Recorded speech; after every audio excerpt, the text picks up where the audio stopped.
ठीक है। चलिए आज उसी सीरीज का SI एंड CI का क्वेश्चन नंबर 9 लगाते हैं। देखिए लिखा है the simple interest on a sum of, है ना, of 5 year is 1/4 of the सम।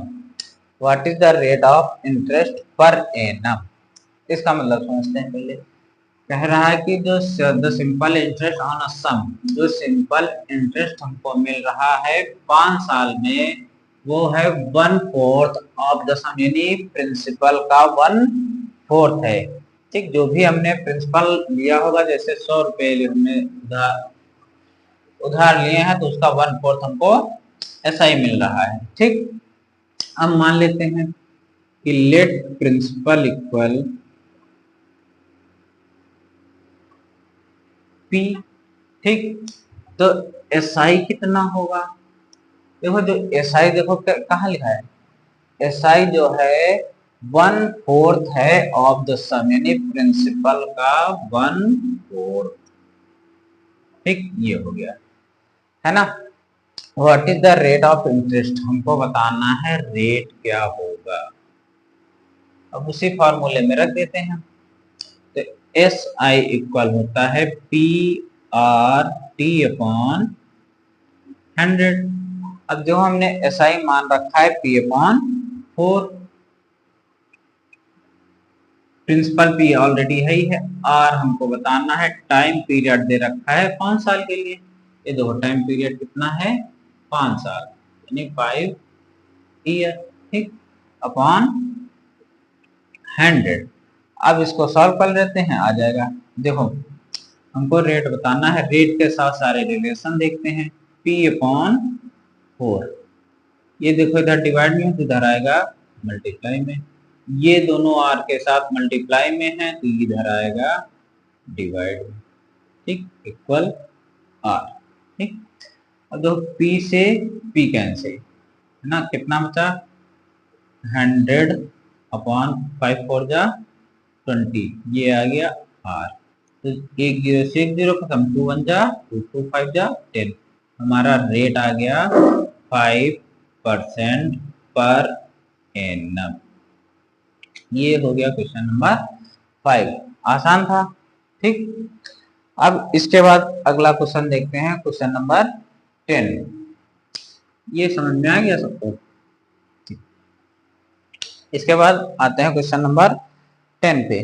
लिखा है the certain simple interest on a certain सम। लिखा है simple interest on a certain some of on a certain some is, यहाँ पे बदल देते हैं, इज सर्टेन सम इज, कितना बदल देते हैं, 1/4 ना होके यहाँ आ गया 16/25।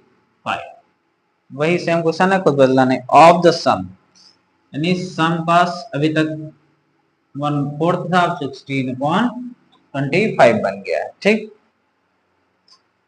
फाइंड द टाइम, यहाँ पे हमको टाइम बताना है। Find the time. ठीक, टाइम बताना है ना। Find the time in year. Find the time किसमें बताना है, ईयर में। ठीक, in year if the rate percentage, क्या दे रखा है कि if the rate percentage, if the rate percent and time are equal। ठीक, रेट और टाइम दोनों क्या है, इक्वल। अब इसको देखते हैं कैसे ये सॉल्व होता है। पहले क्वेश्चन को समझते हैं, क्वेश्चन कह क्या रहा है। देखो लिखा है कि the simple interest on a sum, यानी किसी सम पे जो है SI 16/25 है ऑफ द सम, है ना। वही सेम प्रोसेस है कि जो SI हमको मिल रहा है, इंटरेस्ट मिल रहा है प्रिंसिपल का 16/25 5 है जैसे इसके पहले किया। फिर मान लेते हैं कि प्रिंसिपल P हो गया, तो SI की वैल्यू प्रिंसिपल का 16/25 ये हमारा है SI। ठीक, फाइंड द टाइम, इसमें बताना है टाइम पीरियड, उसमें दिया हुआ था टाइम इसमें बताना है, और दे रखा है the rate percent and time, यानी जो हमारा रेट परसेंट है और टाइम दोनों इक्वल है।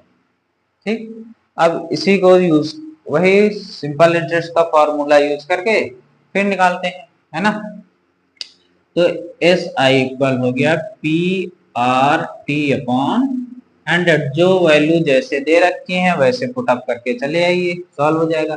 देखो प्रिंसिपल को हमने पी ही मान रखा है और एस आई को हम एस आई की वैल्यू दे रखी है 16/25 पी, प्रिंसिपल पी है, आर और टाइम दोनों इक्वल है, हमको टाइम बताना है, टाइम कितना लगेगा। तो हम आर की जगह टी रख सकते हैं कि नहीं, आर की जगह टी रख सकते हैं अपॉन 100, टाइम बताना है इसलिए हम आर को टी में लिख सकते हैं क्योंकि रेट और टाइम दोनों इक्वल है।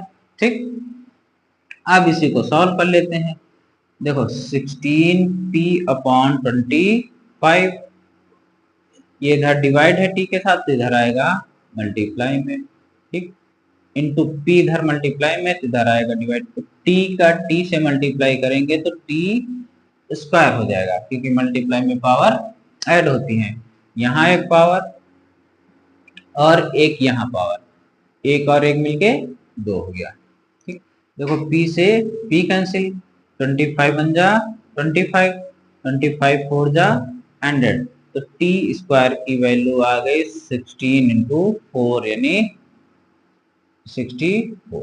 ठीक, अब देखो यहाँ से जब स्क्वायर हटेगा तो यहाँ स्क्वायर रूट लग जाएगा, तो ये स्क्वायर रूट 64 किसका स्क्वायर रूट है 8 का, यानी टाइम आ गया हमारा 8 ईयर, यानी 8 साल में जो है प्रिंसिपल का 16/25 हमको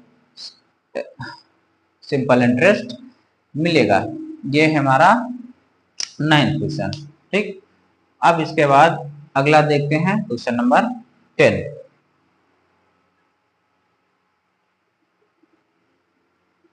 ठीक, इतना समझ आ गया। उसके बाद क्वेश्चन नंबर 10।